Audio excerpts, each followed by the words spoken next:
Welcome back to Uncover Your Magic. How many of us in life stay in a job, relationship, or even a marriage that doesn't allow us to express who we truly are at our core? Some people never realize who they truly are because they are scared and have fear-based thoughts on not having the confidence to taking the action and stepping through the fear to see what is on the other side. I have learned through many experiences in my 52 years on this earth that if it scares me, I must. Every single time I have pushed past the fear, I experienced something new and exciting, and I grew and expanded and realized after, what if I didn't take that leap of faith and stayed on the other side of what I looked at it was safe, which is really fear. If you haven't heard my first episode where I describe how I got to now, go back and listen.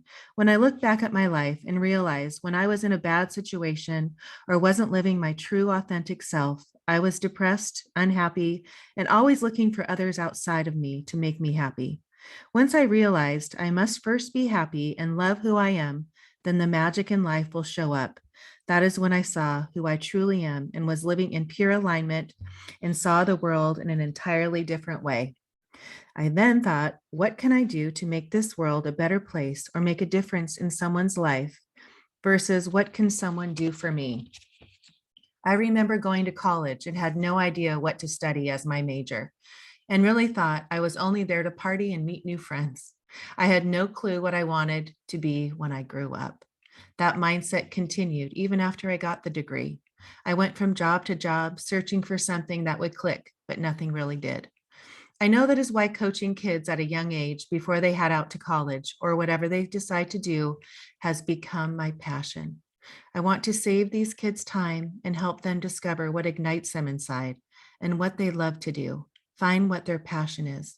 My girls and I talk about it all the time. It's so fun to dream and see where it goes. Sometimes we surprise ourselves with what they discover they love to do. Play the what if game with your kids or just by yourself.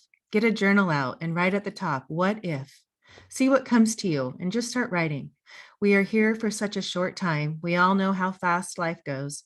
Why sit on the other side of the street when you can cross it and watch what you can find? Miracles and magic are always waiting for you on the other side of the street. Seek inside, that voice I always talk about, and listen to what it is telling you. You have heard me say on this podcast before that I felt like a drifter up until I took that leap of faith when I was 30 and opened that day spa. Then bought houses and realized if I can do that, the next thing that came up was easier to say yes to. Say yes to more things, like Tony Robbins says. It's when he punches his arm in the sky and says, say yes. I love that at Date with Destiny. But so on that note, say yes to one of my programs, either raising confidence for kids and teens, and allow me to instill them with what I believe are mindset tools that will give them the confidence to say yes to life and live with the knowing they can be, do, or have anything. Also, an adult and or a parent, if you're adult or a parent, you can take my Magic Path course that takes the similar tools I teach in raising confidence to another level so you can stop second guessing yourself and take an inward look at your limiting beliefs and start living life with passion and purpose.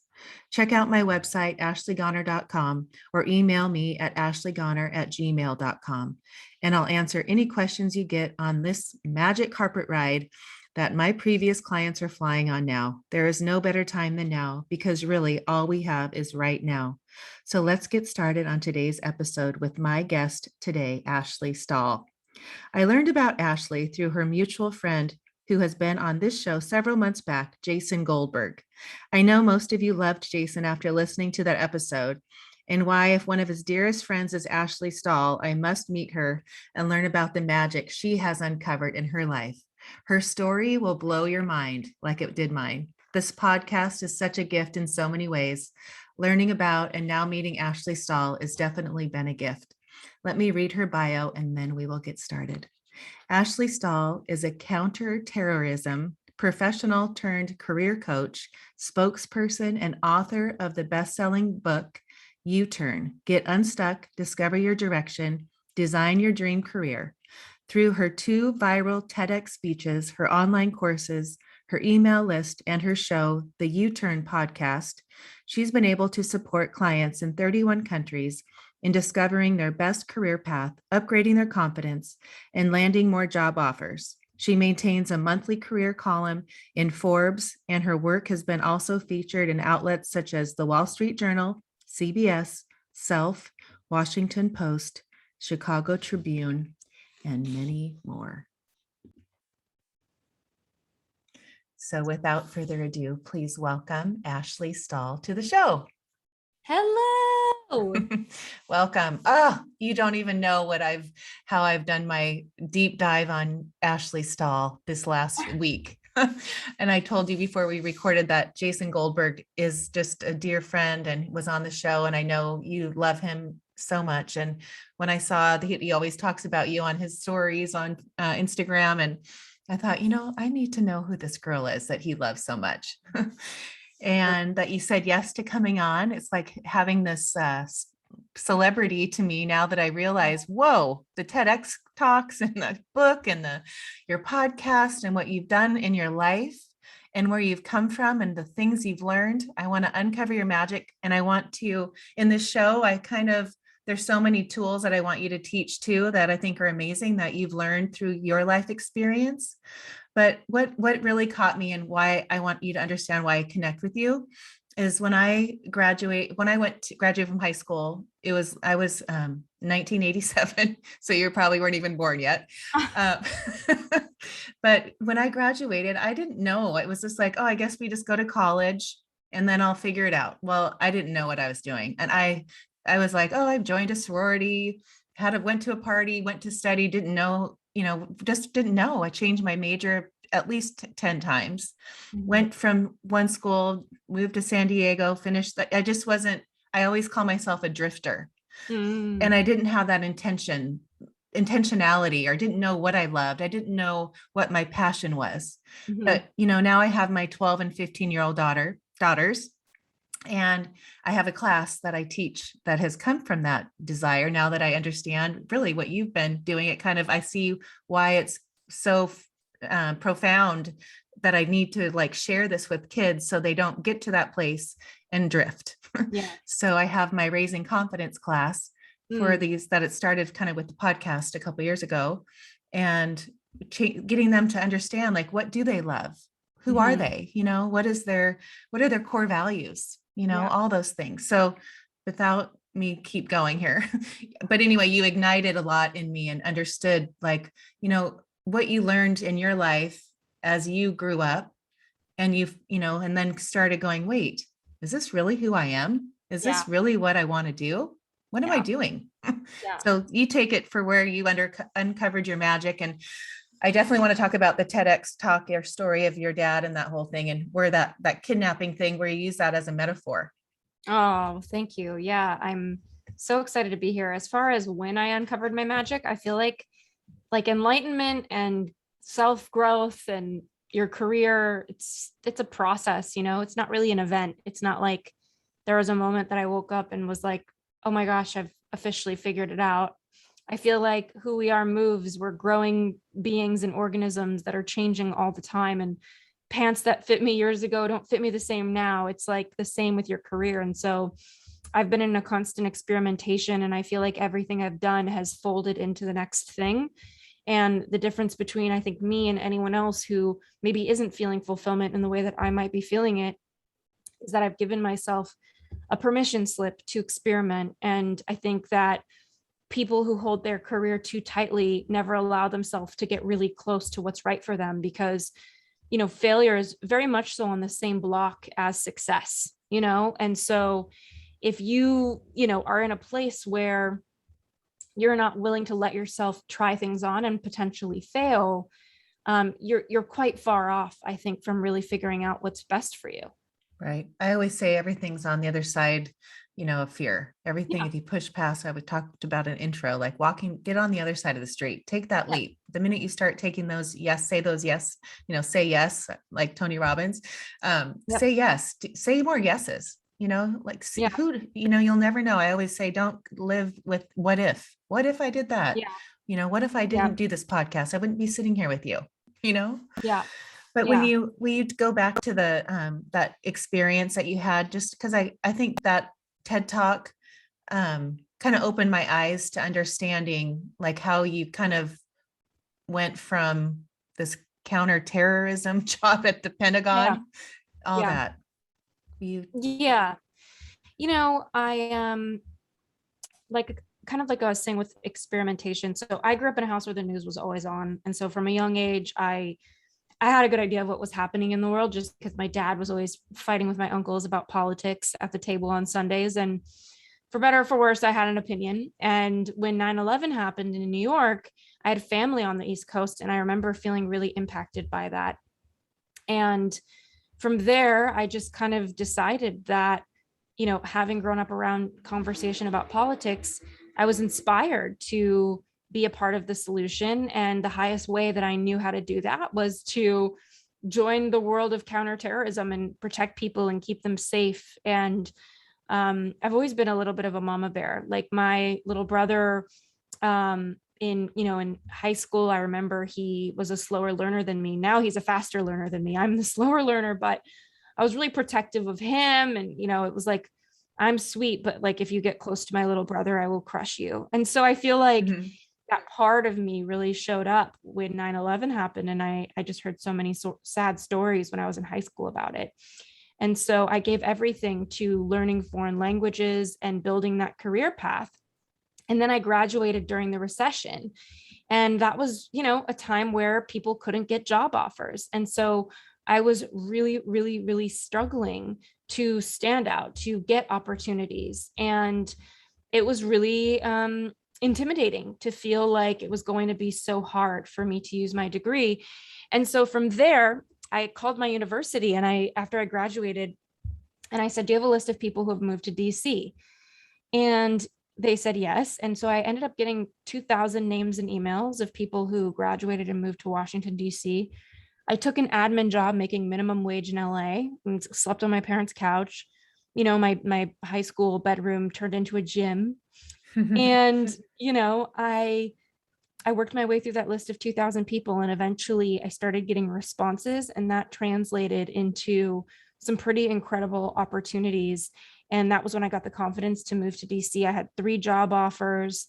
And what I learned with that, is I fell on my face calling 2,000 people, the first few calls at least, but I started to learn what people would respond to and what people would not respond to. And that gave me that power and that confidence. And that's the thing, failure usually will fold itself into confidence. Like if you fail and overcome, you teach yourself Totally. um, to be better because of it. So I'm so happy that I'm, in the place that I am. And just so grateful that now I got all these job offers. And, you know, I went to the Pentagon, was working in national security, actually on a program relating to Afghanistan that was intended to prevent what's been going on now. And, I just got to this place where on the sidelines of my security career, I was helping a lot of people get job offers because I had so much success with it. And that was what translated into me, being able to turn that into a career coaching business, write a book, have a podcast, have courses, and everything. So I truly believe that when you follow what feels good, your purpose is either straight in front of you or it's on the periphery. And then the question just becomes like, how do you even feel what feels good? I think so many people struggle to know what feels good for them. And, Why do you they know, struggle? Why do you think that? Why I does think because they don't that, know how to feel? yeah, people usually, it's not that they need clarity. I think the real problem is that they just need to connect to themselves. And it's hard to connect to yourself. And that's the premise of my book, U Turn. The subtitle is Get Unstuck, Discover Your Direction, Design Your Dream Career. And a lot of that has to do with the fact that, we grow up in a world where there's a lot of noise. Even for me being young, I was told that my options included being a veterinarian or a lawyer or a doctor or a teacher, maybe an astronaut if I was like dreaming really big, but that was kind of for men at the time. So I had really limited options handed over to me. So it kind of made sense that I didn't really feel any sense of clarity, just around what to do next. So I'm so grateful now that I was able to connect myself. And I think for anyone listening, what that really looks like is asking yourself, what do I need to do? Or who do I need to be? Or who do I need to be with? Or where do I need to go to feel like me again? So in my case, I feel like myself when I'm by an ocean, like I go to the ocean. I reconnect to myself through journaling. I love dance classes. There's a couple, I have a lot of good friends, but there's a couple in particular that bring me back. Mhm. And I just remain really aware of that. So I think anybody who's listening to this conversation, it's really good to just ask yourself, like, who are those people or what are those places for you that give you that sense of connection? Right. You talk about like the three questions, like who you are always wins. What am I good at? What do people tell me I'm good at? And what is holding me back? That resonated with me. Thank you. Yeah, I think as far as the first question that I think about is the one I gave in the TED Talk, which is what do you know that you wish you didn't know? Mhm. I think a lot of people, that's just a starting point, because people usually know what's not working for them and they don't like it because it's inconvenient.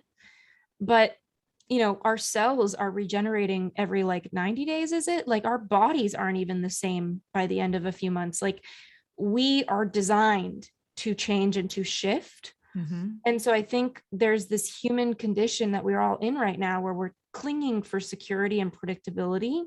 And we are willing to exchange the rigidity of a plan for the alignment and freedom that comes with being who you are. And again, being who you are moves. So giving yourself that permission slip to say, what do I know that I wish I didn't know? I know that I'm not in the right relationship anymore. I know that my job isn't working. I know that I need to have this hard conversation. I know that I need to go to the doctor. And I think that's the opener for starting to create a life that you're actually really satisfied by and happy about. When people come to you, Ashley, and Yeah. I mean, you've helped what, thousands, millions of people. Yeah. When they come to you and I see people, I mean, I've lived my life and watched people. I know the ones that are so stuck in their ways and can't live, they live in fear and there's no way they're going to change. It's just way out of their comfort zone. And that was how their mom and dad were. So, they don't know how to do that. Mhm. And then you have the other ones that are like jumping from one thing to the next and, not really knowing, kind of like a hamster wheel, Mhm. and I feel like when you can find the balance between those two things is like where I feel like is kind of the sweet spot. Do you agree Yeah. with that? Yeah. I think that, tell me a little bit more about what you mean by that. I just feel like you're either on this side of the wall with, I can't do that. I never saw my mom and dad. They lived in the same town my whole life. I've done the same job. I'm afraid to do anything different versus the other person, over here, going at different jobs, trying to find themselves, searching, never finding themselves, like running the hamster wheel. Does that make Yeah. sense? Yeah. And the question is like, how do you How do get to you when you have people, I just feel like, when people come to you and Mhm. you sit there and you're like, okay, let's dial this in, let's get you where I can point you in a direction, set you on this trajectory that you can, you know be free and live this amazing life that you Yeah. are supposed to be living, Yeah. it's who you are, what you Yeah. love. Yeah. I think that one of the challenges is people don't know what they don't know. So if you've been in a world that's very limited in scope of what you've been presented, what beliefs you've been shown, I mean, we come into the world and our thermostat in our minds is set by our parents. Like, what do they think about money, success, or possibility? And that tends to be what we learn through our experiences being around them day in and day out. And it's only until we decide to say, what do we want our thermostat to feel like? What do we want it to be? What do we want the options to be? That we truly have that opportunity to create who we are and what we believe. I think another part of it is very tactical. A lot of my work as a career expert and a podcast host and an author, it's about educating people on what are their actual options, what's out there that they don't even realize is out there. The amount of weird job titles and things that exist that people don't know about is amazing. And even right now, we are in a very quickened time. There's some decades that it takes for weeks to happen. And then there's, you know, some decades that happen in weeks. And that's what COVID was. It's like so much progress has happened in just weeks. And so we are in a time right now where we don't even know what job titles are going to exist in the next 5 years because they don't exist yet, but they will.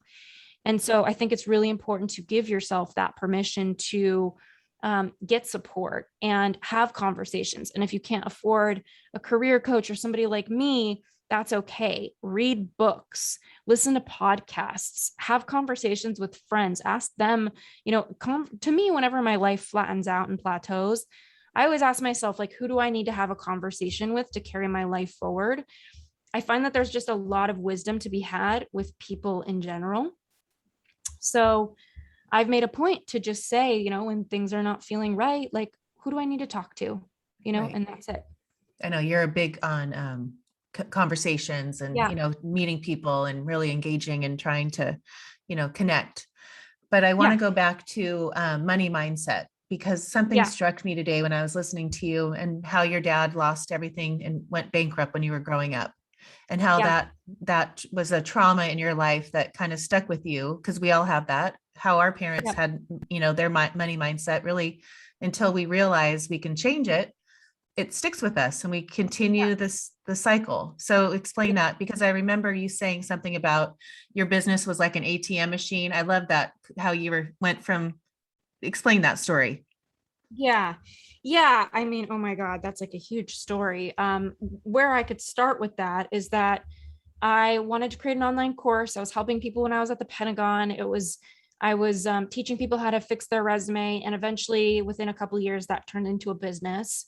And I wanted to do a online webinar that would lead people into a course that I truly loved about how to get a job. And after about 1 or 2 years of just failing to get people you have to spend money on advertising to get people to find out about your webinar. So I spent 2 years building it and nobody came. And then one day I hired a mentor, and his integrity felt questionable because he lived in Alaska, which there's nothing to say wrong with living in Alaska, but he always wanted to be somewhere else. Hmm. And he was making people so much money.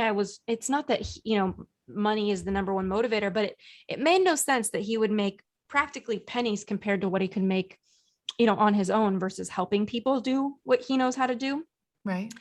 I kind of felt like he was out of integrity in some way, or maybe he'd gotten in trouble before. But what I did know was that he was very smart and he was helping me with my webinar. And eventually it shifted, and I would pay $5,000 in advertising. And one day I got $50,000 in sales. And that was the beginning. First, I thought it was a freak accident. And I asked him, like, is this really happening? And he was like, yep, it's data stays consistent. Now you can just spend more on ads. And it's like an ATM, like you put in money and you get more out. And I just couldn't believe that that was possible in my life. And I don't know, that's the thing about young success, is like sometimes it comes a little too soon and you're not at that maturity level that it might take to keep it or nurture it. Mm-hmm. So yeah, I mean, there was so much that I could say about that time. But when all of the money, millions of dollars started coming in, I hired lawyers to look at everything. They took a month to give me the green light and tell me that it looked good. I turned off all my advertising, and they ended up, telling me everything was fine. So I turned the advertising back on, and my conversions on my ads didn't work anymore. And so I had 10 employees and a product that wasn't selling anymore after it showed a lot of promise. And it was a very humbling experience to go from millions of dollars in what really seemed like overnight to not making, to losing basically everything and having a huge team behind me. And obviously there's a lot more to the story, but I don't want to bore everybody with that. No, but it was, explain how your dad's that bankruptcy where you stopped. Like there was a meaning in there that caught me, because it made me think of my childhood and how I was raised. And then I'm thinking, I wonder what I've done in my life that if I did, catching it like you did, where you're like, wait, I stopped, I questioned it, Yeah. doubting this money coming, stopping it, calling the officials to make sure it's right. And then Yeah. it just, and then you questioned it and it all ended. Yeah. Yeah. I mean, here's the thing about money is, like, you are the resource. So you're the one who knows how to make it. And, you know, people say in the entrepreneur community, which I think is actually quite damaging, they say if you could do it once, you could do it again. And while the intention behind that is actually quite motivational, the truth is you're also working with a market that's always changing. And something that's going to work in today's market might not work in tomorrow's market. And that's very real. If you're a resourceful entrepreneur, you can keep innovating. But that doesn't change the humility of realizing that the market is who decides who does well, not just you. And Right. so the market had changed by the time I came back online. Huh. Talk about perfectionism.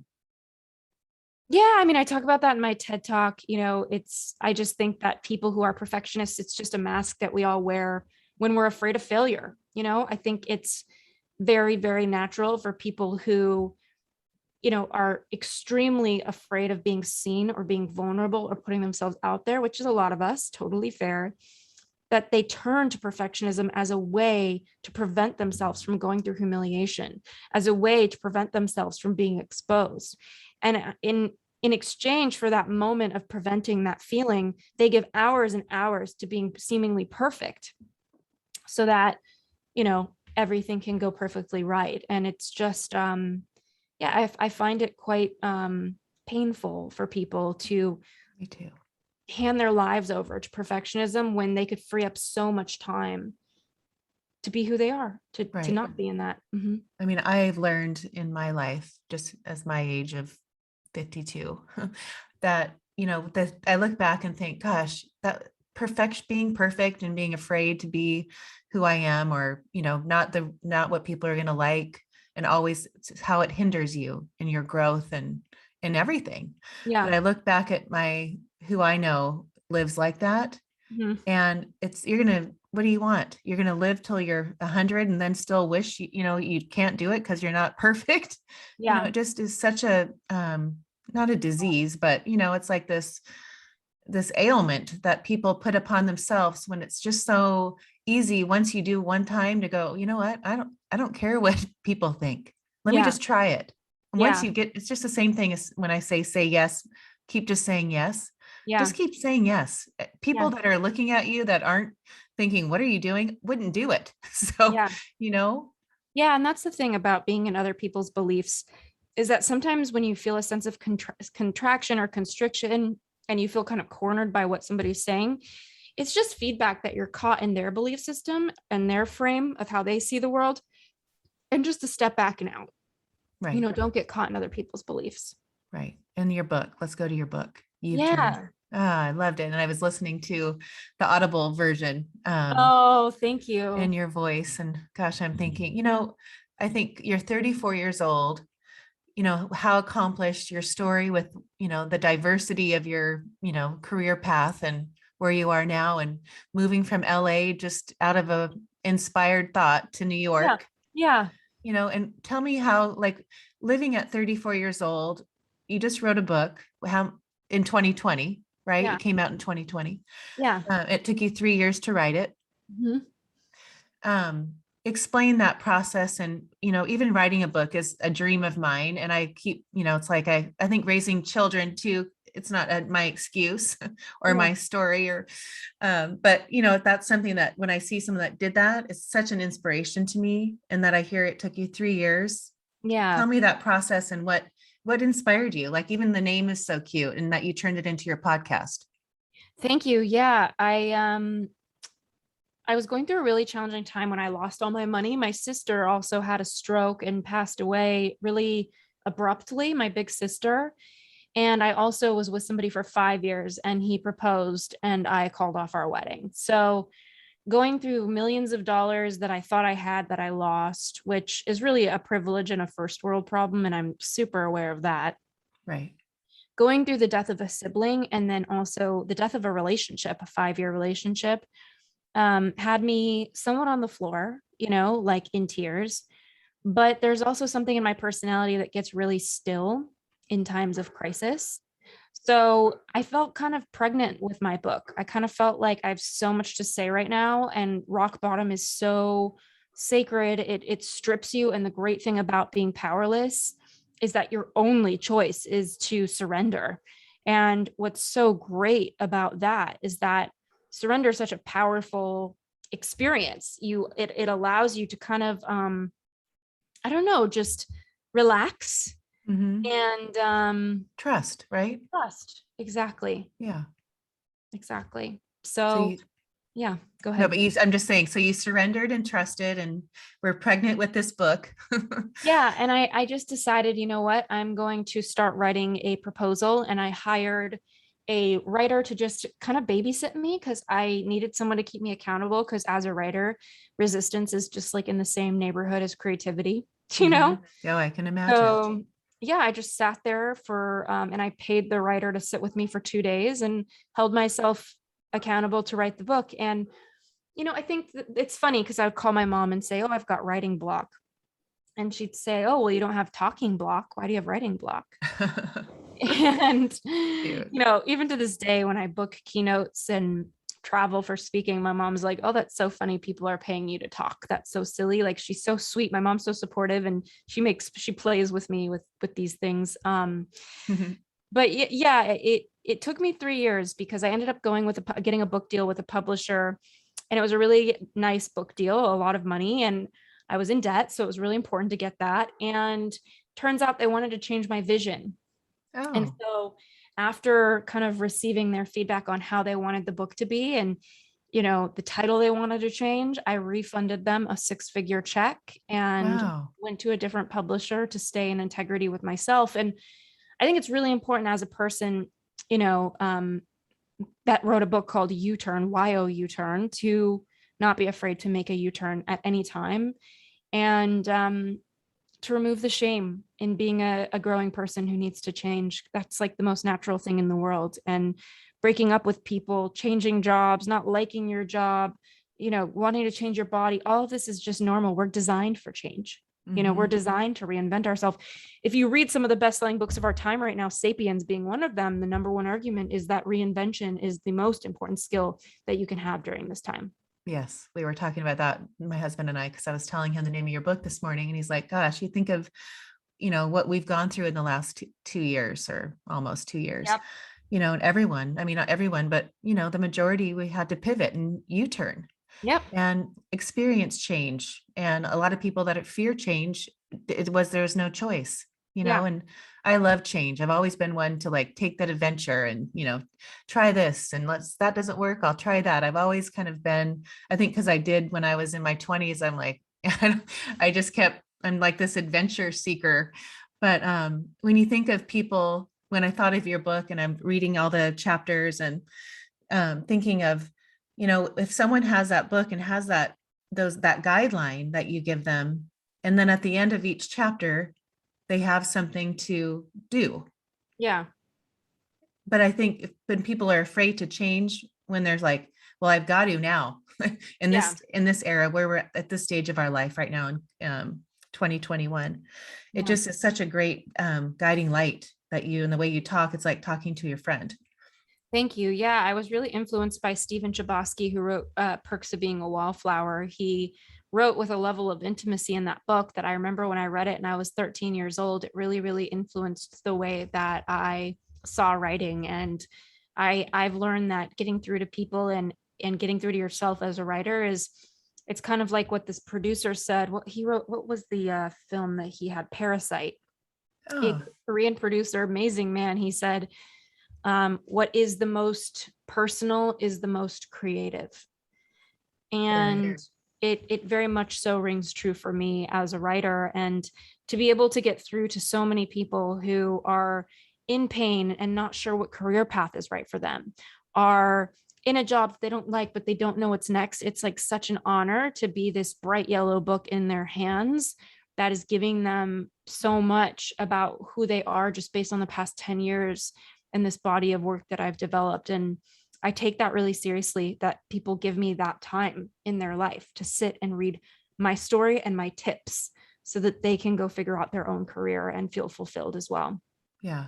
It's like, we all have a story and we all have a book inside of us. I always say that to all my friends and clients, but I look back at your life and you went to the school in Santa Monica. I had University a, of Santa Monica. yes, University of Santa Monica. And I had Donna Bond was on my show a few episodes back and she went there too. And I had a friend I have a few friends that have gone there. Mm, But in my heart, what I've gotten from you, you didn't grow up religious. You grow up kind of had that spiritual interest. And yeah. is that what drew you to that school? Because that's Yeah, yes and no. I mean, what really drew me to it was that my dad is Jewish and my mom is Christian. And so I kind of grew up um, with them telling me to go discover what I'm into. Like, there was no pressure for me to know who I am or pick a religion. There was very much so a communication from my parents of explore religion and find yourself. And what I found was spirituality. And I found that I never had resonance with structured religion. And I have a lot of respect for it. I think that the morals and values that religion stands for is often really beautiful. It's just not my thing. yeah. And do you use that in your business now? Yeah, I think that every entrepreneur has a bit of fairy dust in some way or another. And I guess I would say that spirituality and mindset and all the insight that I've gotten through working on my own mindset at USM and that's just been a key core ingredient and fairy dust, really, a little bit of fairy dust that comes in the back of my tactical tools. Didn't your grandma have a really deep spiritual connection and kind Yeah, of rubbed off on you? yeah, she was very, very Christian, but she still kind of had those principles that she would teach me. And so even though she was, and I write about her a lot in my book, even though she was speaking through the lens of God and Jesus and being a Christian woman, I often saw what she was sharing through the lens of like being a human being. Um, and I think that that's the way that life is when it comes to spirituality is take what you like and leave what you don't, Right. just, and that's it. So super grateful to her for that. So now that you're 34, you just moved to New York. And when you say it was an inspired thought, when I asked you like what brought you to New York, is it just one in a meditation? Do you listen to your inner voice? What's leading you to the next breadcrumb? I listen to my inner voice all the time, but in this particular case, I was on a business trip in New York. Half of my friends moved out of LA. My little brother moved to Miami. And something about LA felt complete. And I've never felt that before. I love LA. I've grown up there my entire life. I've lived in many cities. I've lived in Paris. I've lived in Washington, D.C. I've lived in London. I went to grad school there. And so, New York and Miami kind of felt like the two last places on my list. And when I was on a business trip here, I just felt like, you know what? It's time for me to try this pace. Huh, And it takes a lot of energy to change vibes. LA is a very calm, earthy. I mean, some people would call it superficial, but I had nothing but a great community there.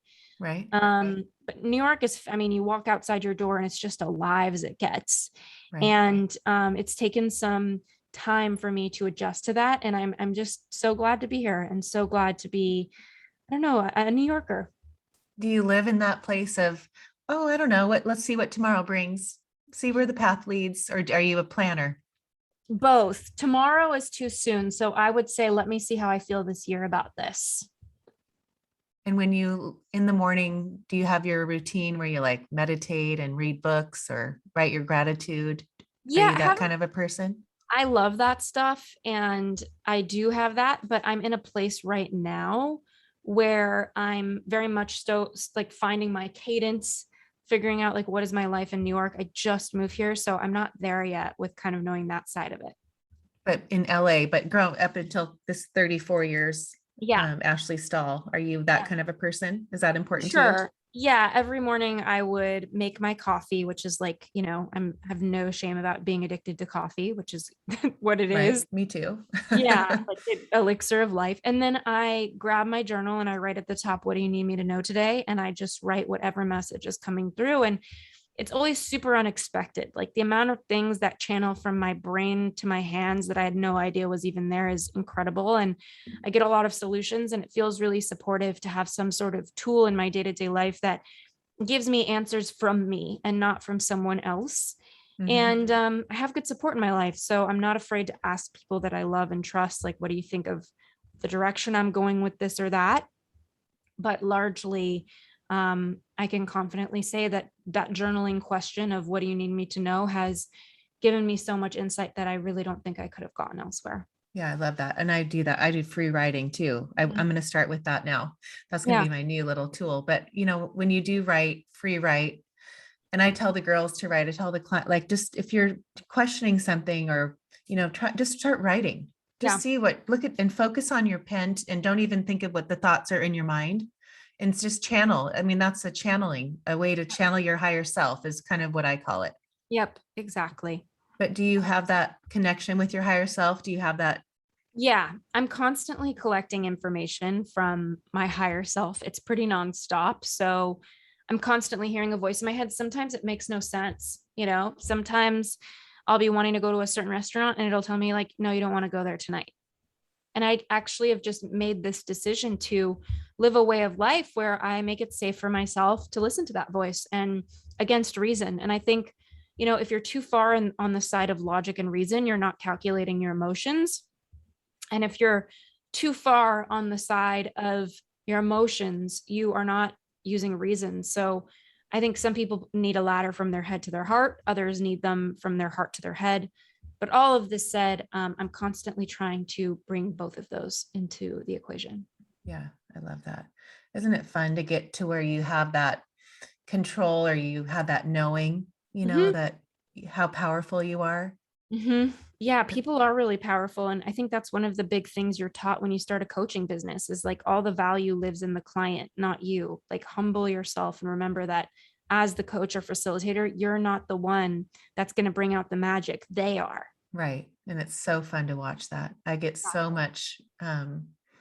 so much thrill from Yeah, watching people discover their magic.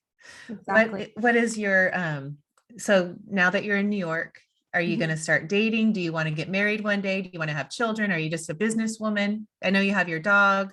I've seen Yeah. cute pictures of him. Oh, thank you. Yeah, it's me and my 90-pound German Shepherd Jupiter in New York together. And Oh, I just have started dating and it's been really fun. And the men of New York are like a completely different breed than the men of Los Angeles in my experience. hmm.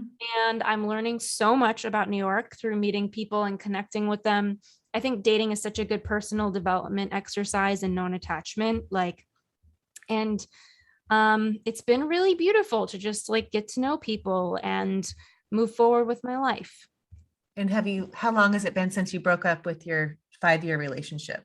Oh, that's been since I broke up with him in 2016. Okay. But more recently, in this past year of COVID, I ended things with a really amazing partner and just got ready to start dating again, which feels Huh. really fun. How do you create that in your life? Well, I mean, there's a blend. Like, there's a lot of introductions from friends. There's a lot of like, I'm out and somebody talks to me. So far, it's just been like a blend of friends and friends of friends. But do you do anything, a process in your mind? Like, do you see who you want to be with? Do you write out like he Yeah. looks like this, he has these qualities, that kind of thing? Yeah, I have written that stuff down, but I'm not attached to it. I will say that I'll take a look at what was I not getting in my past relationships that became the reason I left, and making sure that I stay cognizant of that because when your brain chemistry goes haywire, it's hard to remember what you need versus what you want because everything feels so good. So I've really made a point to say, okay, how do I stay in integrity with what I know that I want? I look at my past, I write it down, I look at that list often, and then I detach from it because I know that life is bigger than a list, and who you're going to be with often doesn't fit your bill of exactly who you thought you're going to be with, and that's great news because sometimes life is your coach and it shows you the answer more than you thought mentally you had it. Right. I think of little Jupiter, big Jupiter in that. Yeah. Is it an adjustment for him to get used to living like that in New York? I feel like I'm a lucky girl because I'm the only person I know in Manhattan with a backyard for my dog, a private backyard. Oh, So he hangs that out there. He loves the fall wind. He's like smiling like Pablo Escobar in Narcos, like just standing out there taking in the wind, feeling. So I love watching him just be happy. And, dogs are like people, like you can see on their face how they feel. And it's been really cool to see how much joy he has here. I love that. I think it's just, to watch a single girl, because I can relate, because I was single until I was 30. I didn't have paid 35. I got married when I was 36. So I waited a long time and I did all the things to fulfill my soul, So when I knew I had found the person and knew who he was, it was like an instant awakening, like, oh, there he is. Yeah. That's the like, oh, that was, and I tell people that are searching, I'm like, you'll get to that point where you'll just know who it is. Yeah. But I think for me, having my 20s and 30s to really like discover who I am and fulfill any kind of desire that I was wanting to fulfill that I probably couldn't have if I was with another person, maybe. Yeah. But and then having my dogs like you, so I relate to you. But I was Mhm. thinking how, when you think of you going, a new area, 34, you have this amazing business. Do you see like start speaking more? What do Yeah. you see yourself in 10 years? Are you going to be married, children? Just be this, Absolutely. what is it? Tell me your 10-year Yeah, vision. I love this question. What a fun question you're asking. I definitely think I want to have a family and I'm ready for my dream partner whenever he comes. And I'm if anything, I'm in a really abundant time. Like every date I've been on in New York, I've had nothing but good conversation and inspiration. So I think I'm just must be vibing higher for myself. I don't know.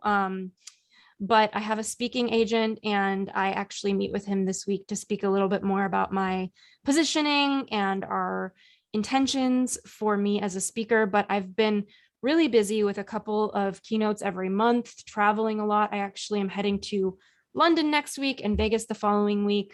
Oh, fun. Yeah, so I'm keeping really busy with that, and I find there's a lot of meaning in speaking. I'm actually an introvert by nature, so it does take it out of me. But I wouldn't change it for the world. But to get on the stage at those TEDx talks that you did, that takes so Yeah, of much. I sit there and visualize. I'm like, I wonder if one day I could get up on a stage and talk course like, you could. like Ashley Stahl does and take over the Oh my stage and have all the gosh. confidence and, talk about your story and, listen, look at the crowd.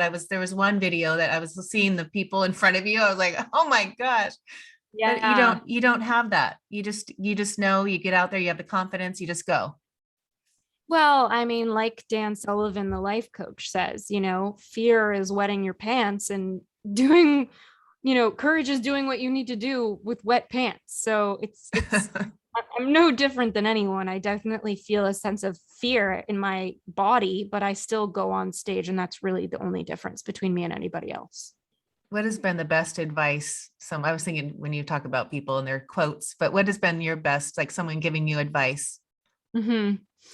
I mean, I talk a lot in my book about this idea of who you are always wins. And it really has impacted me because I do really think that what I mean by that is who you are always wins means like who you really are, what you really want is going to shine through. So do you want to listen to it today, tomorrow, next week? Because eventually you're going to have no choice but to listen to it. Because if you don't listen to it, life's going to hit you with a 2x4, usually, unfortunately, and make Mhm. you listen to it.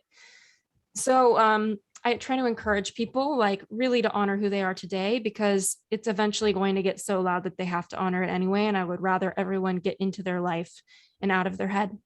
Right. How would you, was your, I think, thinking of you having a family and raising a daughter, I can just see how strong you are as a mother.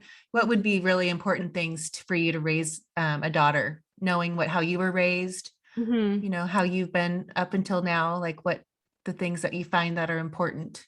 I love that question. I guess I should be asking you because you probably have so much more experience in this category. But one thing that my parents did really beautifully, amongst many things, was that they gave me a lot of permission to explore who I was and what I believed. And so it feels really important for me not to get in the way of someone becoming who they are and being a neutral observer with feedback and insight based on how I see things, making it really clear that the other person, like, my child needs to choose how they see things completely separately from me. Mhm. I really want to cultivate that sense of self for someone, like just really support and nurture that. And yeah, I think that just like having a dog, I always have plans and company. And there's a lot of, I mean, it's definitely easier living my life without my dog. He requires a lot, but it's Mhm. better with him. And so I wouldn't change it for the world. And I think that's probably what it will be like with kids. Like as a speaker who's traveling all the time, it's probably easier for me to not have them, but it's much better with them. And I think life is about fulfillment. And so I'm making choices from that lens.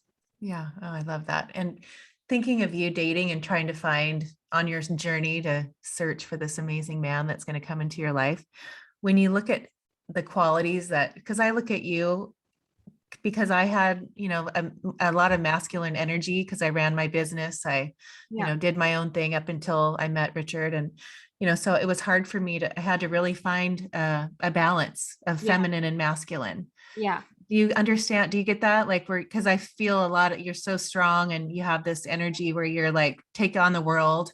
But Yeah. is it hard for you to bring your feminine in, or is that easy for you?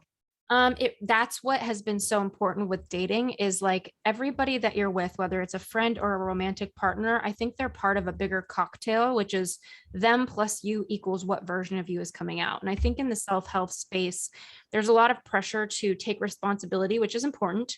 But then also sometimes people spiritually bypass situations that are not good for them by justifying it as they are responsible for themselves and they need to shift how they see something versus accepting that the combo isn't ideal.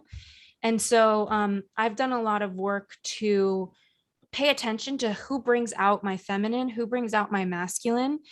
And I think an evolved soul can, work through and be in both energies. So I've been really aware of who am I going to be with and what kind of energy do they bring out for me.